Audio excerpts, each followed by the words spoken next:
external oblique, and this is the tendon oblique, what you have in gray. External oblique is number 17. We have another one that we call it internal oblique. So internal oblique is internal, this one. And it means that you have to remove the external to see the internal oblique. So on this side, they have removed the external oblique and show you the internal oblique. Look at the direction of the muscle fibers. Here the direction of the external oblique is downward. Here the direction of the muscle fibers of the internal oblique is upward. This is the other way that you can make sure that you are looking at internal oblique. It's number 16 here. This one. This is internal oblique. What's the number? Numbers on this model is number 16. Internal is superficial, and the direction of the muscle fibers is, so you have to remove the external to see that, and the direction of the fibers is upward. This one is internal. Then you have the muscle that we call it transverse abdominis. From the name transverse, you can say that the muscle fibers are transverse. The only place that you can see it is here, guys, inside the model. Inside the model, all the way here, number 84, shows you the transverse abdominis. Transverse because the muscle fibers are transverse, and the abdomen is transverse abdominis. And here all the way, you have the long muscle all the way that we call it rectus abdominis. So this muscle, and that's the same thing, but here it has the different number because it wants to show you the fascial. So this is the fascial which covers it. But the actual muscle is this one. This is called rectus abdominis. So guys, remember that we named some of the muscles based external oblique, internal oblique, transverse abdominis, and rectus. Arm. These are the groups of the muscles in the upper arm which are responsible for the movement of the forearm. The muscles that you have in the upper arm function for the movement, flexion, and extension of the forearm, right? So here you can see them at the anterior part of your arm here. You have the big muscle here that when you show it, you see this muscle here. This muscle is called biceps brachii. Biceps brachii. Guys, in the test, make sure that you say biceps brachii because you have another one in the thigh, which is also called biceps. We call it biceps femoris. So if you don't mention the full name, you will lose the point because you don't mention that this is the biceps that you have in the arm or this is the biceps in your thigh, biceps femoris. So make sure that you say this is biceps brachii on the surface. And then just under it, can you see the muscle which is just under it here? This muscle is called brachialis. Brachialis because it's located in your arm.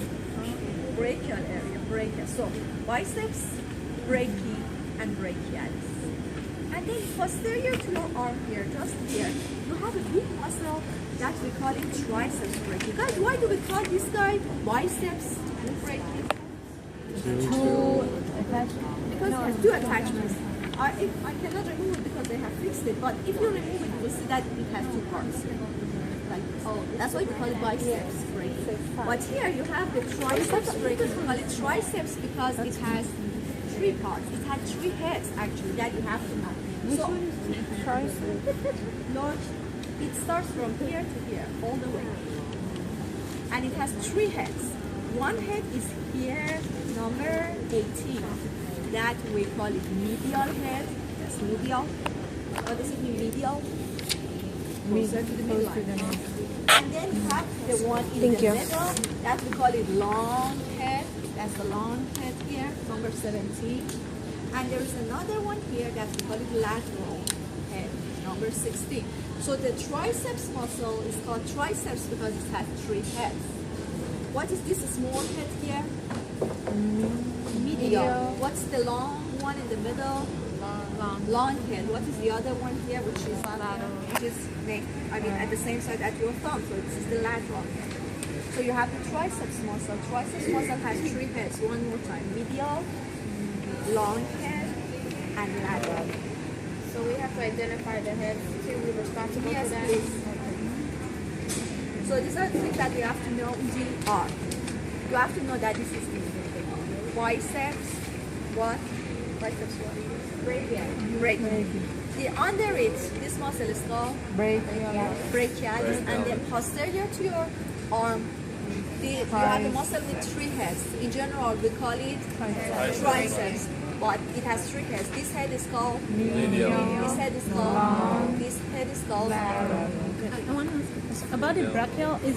Can you say it is inferior to the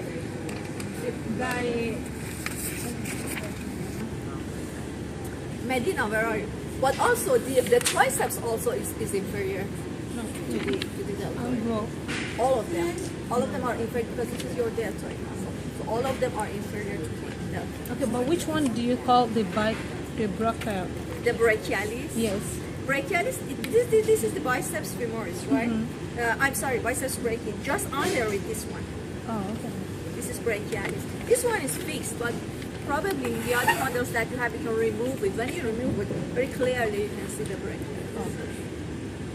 Any question about the muscles of the arm? Then you have the muscles of the forearm, guys. For the muscle of the forearms, we have a trick to learn it. All the muscles that are located at the front of your forearm are flexors. They are the flexors of your wrist.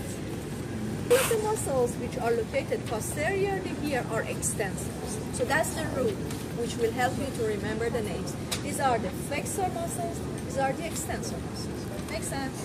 Now, let's start with the anterior muscles, the flexor muscles. You have one muscle, the big one here, just on the side of your forearm. This one.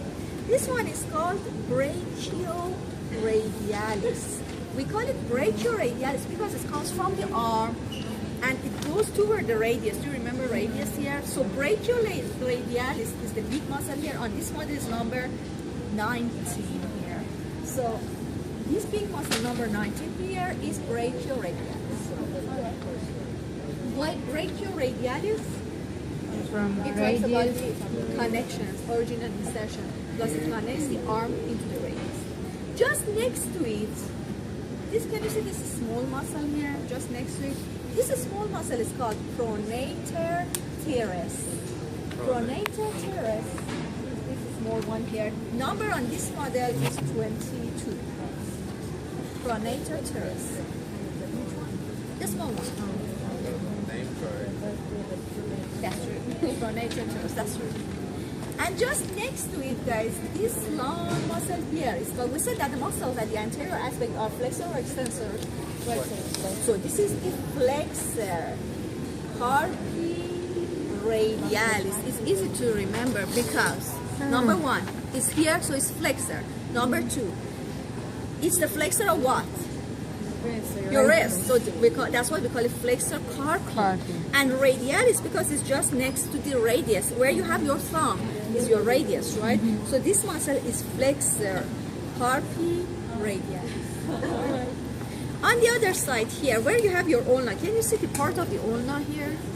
Just next to it, this muscle, number 25, is flexor carpi ulnaris because it's just because of its location, it's just next to the ulna. Flexor carpi ulnaris. And then between these two, you have another muscle here, number 24, which is called palmaris longus. So they are all in order. One more time. The big one here at the side of your forearm is called brachioradialis. The small one is called pronator teres.